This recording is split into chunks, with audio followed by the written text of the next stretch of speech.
There were emotional and heartwarming scenes yesterday as the remaining living Israeli hostages were finally reunited with their families after 2 long years. And as part of the ceasefire deal, hundreds of Palestinian prisoners were returned to Gaza.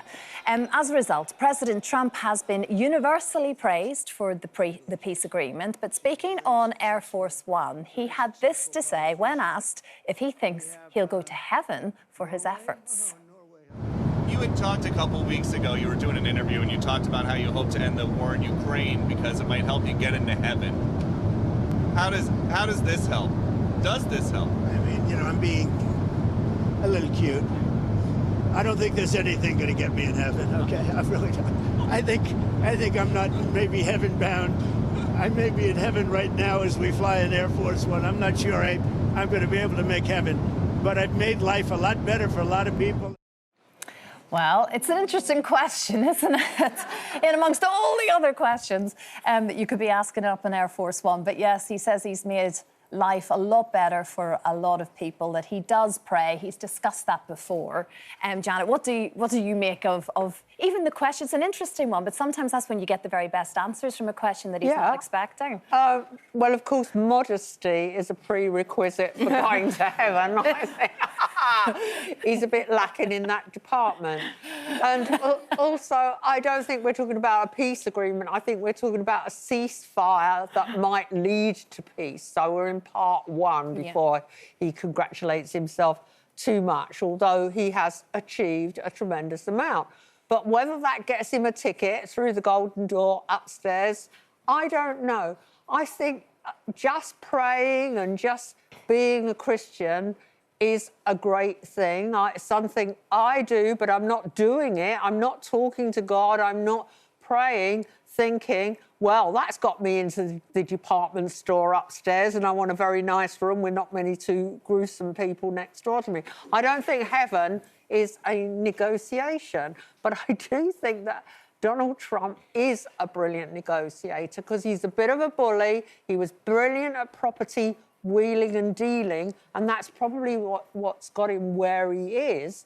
Does that make him a good Christian? Does it make me... I think he's, for once in his life, telling the truth that it doesn't necessarily mean he's going to heaven. Yeah. But do we go through life honestly thinking, where are we going next? I mean, I think there is an afterlife, but how I behave every day, I don't think, well, I've been extra nice to Katie today, I'll get a better place upstairs. No, it doesn't work like that. It's just an inner feeling and something that I know you find quite comforting, Katie. Yeah, I mean, I absolutely believe in an afterlife. Do I think it's some kind of credit system where you can get in and out? Not necessarily, but I think if you're actively an evil person, I think where you go in the afterlife would definitely be a different place, and I believe it would be, punishment in hell. Whereas if I think your average person is absolutely going to go to heaven, let's not forget that God is a forgiving God. It's not about being a pure person all of your life. But,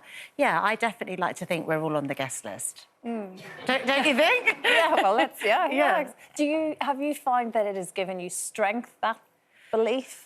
I suppose it helps me let go of any worries, because if you genuinely follow any kind of faith, you surrender to the higher power that you worship. So you don't believe that you're in control of where you're going anyway. But I suppose at the crux of that is it matters how you live your life. It matters how you treat people, because there is something bigger than us. And I find that comforting. And also it's just a good moral compass, I think. That's one of my problems with Donald Trump, is that how he treats other people. Yeah. Because I get this feeling that on the one level, yes, he believes himself to be a religious person, but can we honestly say that the way he treats other people befits someone who is a spiritual person? Well, I think he does it to suit himself, doesn't he? He does his own standards of what that is. Yeah.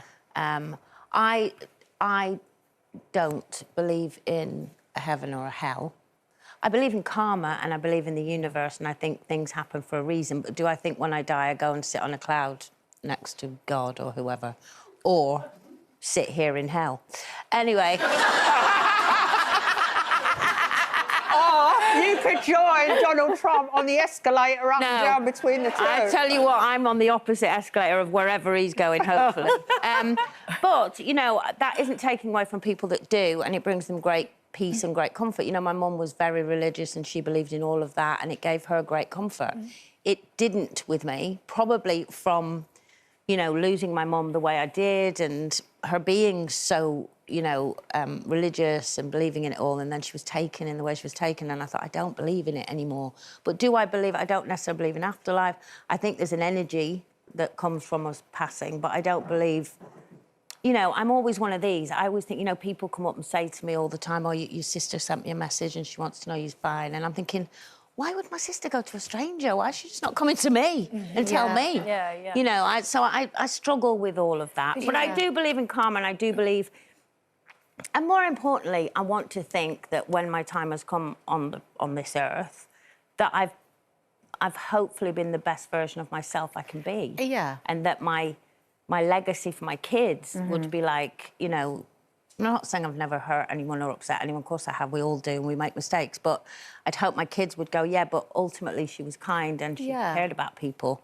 And that would be enough for me. I don't need to believe in anything other than that.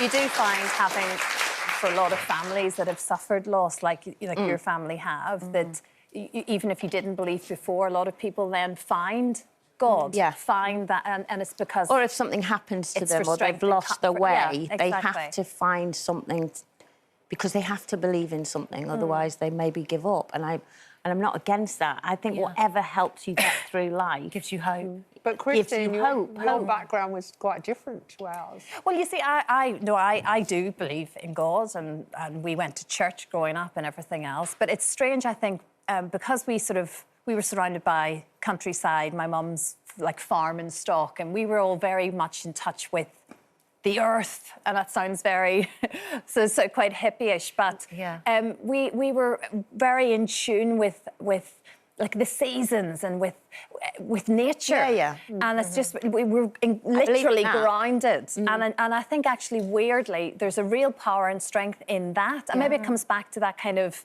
sort of pre-Christian kind of way of life, where it's energy and nature and living off. You know, you'd be able to see in the fields back home. My mum could tell you when it was going to rain by how the cows were standing. Oh, wow. I know that sounds crazy, but that is the truth. And those things I think have been lost in the modern day. And we would have different sort of beliefs back home. And I'm sure you've maybe heard of these things. And I think maybe I've mentioned this on the show before about cures, for instance, which is basically like a little spell. So you could have a sprained ankle, or you could have hurt your... I actually had a little wart thing on my finger years and years. It was about 6 or 7 maybe at the time. And I'd gone to the doctor, they'd burnt it off, all the plav, and I hated it. And there was a gentleman in a little village not far from us, and my mum said, he has a cure for warts. And we were like, what? It's like, yeah, you have to go. You're not allowed to speak. You weren't allowed to say thank you. That was the one stipulation. Oh, wow. And all he did was he sort of touched my finger and sort of whispered a little prayer, and I had to not say thank you. And I remember thinking as a 6-year-old, oh my gosh, this is so difficult. And we left, and it disappeared and has never come back. It worked. Now, albeit it could be a complete placebo psychological thing. I fully can accept that. But it still worked for you. But it worked, is my point. And anyway, what I'm saying is a lot of people would say that's sort of crazy stuff, but I think we've lost a little bit of the magic. Yeah. He fixes everything. Got a list for this guy. Here we go. Just don't say thank you.